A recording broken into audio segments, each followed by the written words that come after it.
The mysterious man who left Harfoot came to Greenwood the Great.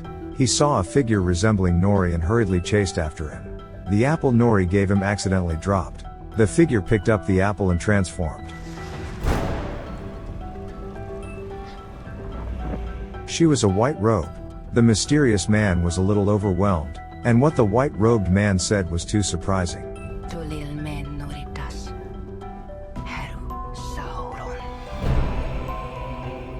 They told the mysterious man that the enemy sealed his memory and he could restore his memory as long as he returned to Rune. Immediately, he took out a thing called Hermit's Hat. The pattern on it was the same as the constellation the mysterious man was looking for. The mysterious man became emotional after learning this.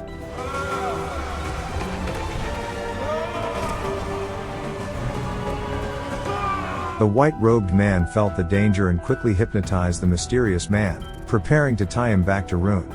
They suddenly noticed someone nearby, so they tied the mysterious man to a tree and pretended to leave. When Nori and the patriarch came out to untie the mysterious man, they found that the mysterious man was disguised by the white-robed man. The patriarch grabbed the white-robed man's leg and made Nori run, but he was stabbed with a flying knife. Just as they were about to kill Nori, the fainted mysterious man woke up.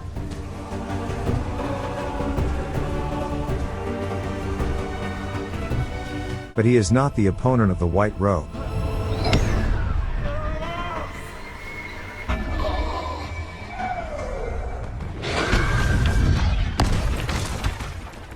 Another white-robed man also caught up with Nori and the others. At this time, the patriarch emerged from the side and stabbed the white-robed man in the foot, allowing Nori and the others to escape. The angry white-robed man set the surrounding trees on fire. With nowhere to hide, Nori can only turn to the mysterious man. Get away from me, or I will hurt you again. The fire suddenly went out just as white-robed wanted to kill Poppy and them.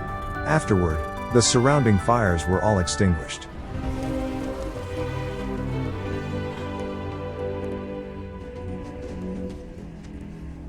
From shadow you came.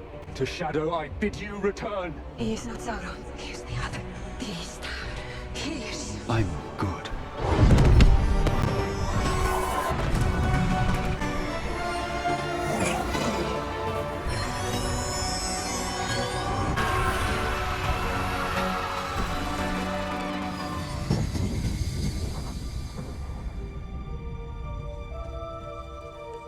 The next day, the patriarch passed away due to his injuries. Nori headed back to the camp dejected. Dad throws a package over. He asked his daughter to venture out, and there was a wider world outside. Inspired, Nori bids farewell to her family and prepares to leave with the mysterious man. Before leaving, she assured Poppy that he would return safely. The road ahead was vast, and they followed their intuition and headed forward.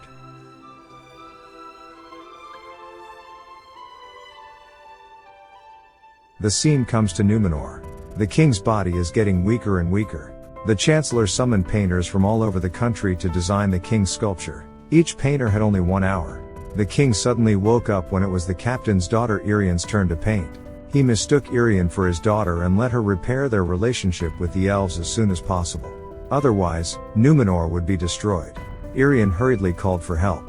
When she returned to the room, she found the king had opened a secret room. The king sent Irien in to find out. She walked into the secret room and saw the Palantiri.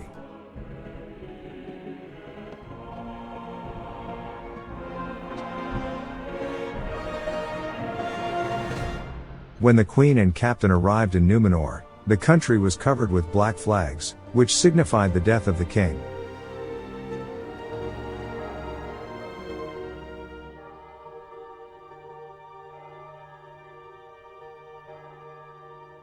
On the other hand, Galadriel brought Halbrand to Eregion, where Elrond happened to be discussing with Celebrimbor how to solve Mithril's problems. Galadriel told Elrond what had occurred in the Southlands. Halbrand recovers gradually after being treated by the elves. While wandering, he came to Celebrimbor's workshop and found the 3 gems on the table along with Mithril. Being good at forging, he chatted with Celebrimbor about the forging process and made a bold suggestion. If you combine the gem with Mithril, it may generate a huge amount of energy. Celebrimbor believes Mithril is too limited to be used as a raw material. Halbrand proposes that the proper addition of alloys can enhance the quality and reduce the loss of raw materials. The next day, Celebrimbor immediately informed the High King, proposing to use mithril and gems to make a crown. The energy of the crown might be able to restrain the decline of the Tree of Valinor. But the High King said he could not wait so long and was ready to leave. At the city gate, Elrond caught up with High King for 3 months for Celebrimbor. Halbrand and Celebrimbor immediately began researching blacksmithing.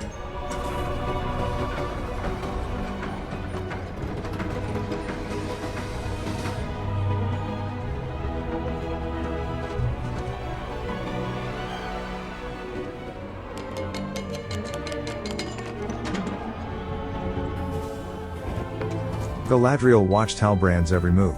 Her suspicions became increasingly severe, so she asked someone to investigate Halbrand's background. A few days later, an explosion happened in the city.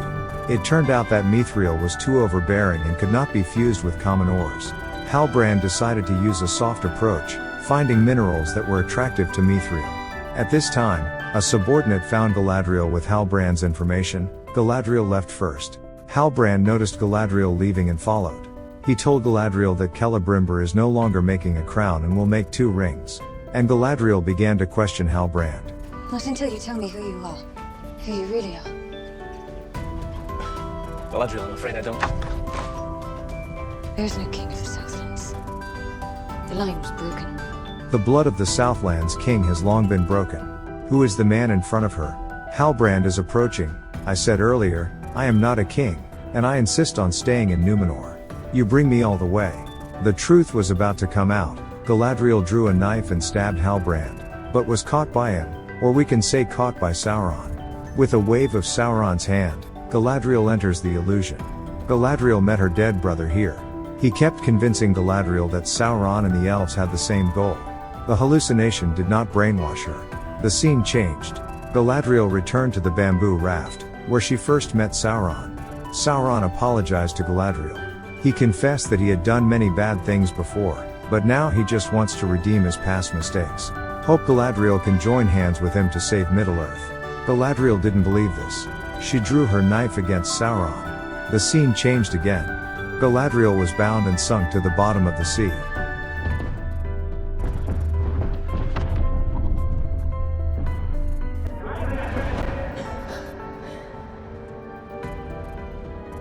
When Galadriel woke up, here was Elrond. Halbrand has long since disappeared. Galadriel approached Celebrimbor, hoping to change the number of rings from 2 to 3, dividing the power into 3 so they could balance each other. Celebrimbor has found minerals that can fuse with mithril, the gold and silver unique to Valinor. Galadriel took out the dagger left by her brother, which had the materials Celebrimbor needed on it.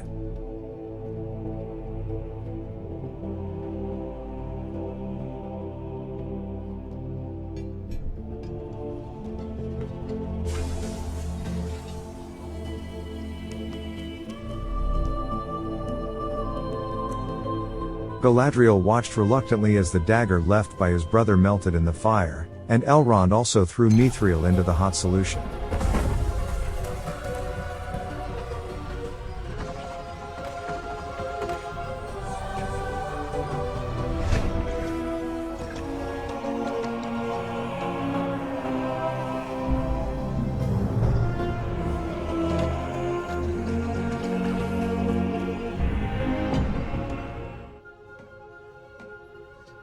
After forging by artisans day and night, 3 rings came out smoothly. They were inlaid with white, red and blue gemstones. At this time, Elrond also found the scroll by the lake and knew that Halbrand was Sauron.